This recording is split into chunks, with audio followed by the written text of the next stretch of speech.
ضربة حرة مباشرة للنادي الأهلي اللي جماهيره بتهتف بشدة، وأيضا جماهير الزمالك بتهتف بشدة. عبد الواحد السيد بيظبط الحيطة اللي قدامه، في أبو تريكة بيلعب حلها بعيدة قوي، دي عايزة رفعة، دي عايزة رفعة.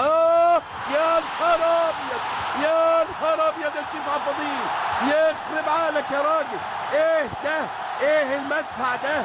إيه الصاروخ ده؟ إيه اللي أنت عملته ده؟ تسديدة إيه؟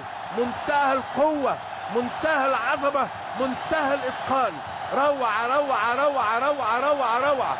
لسه ما كملتش كلامي، قلت لحضراتكم لابد ان حسام حسن يستثير في لاعبيه ذكريات ال6 دقائق الاولى، لكن شريف عبد الفضيل تسديده ايه ده؟ ايه ده؟ لا يسأل عنها اطلاقا.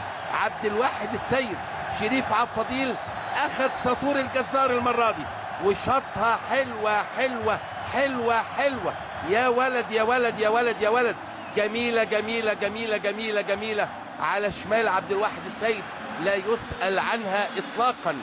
روعة الروعة يا شريف عبد الفضيل، وتتعادل الامور مرة ثانية. واحد هنا وواحد هنا، قلب اسد وقلب اسد، لكن شريف عبد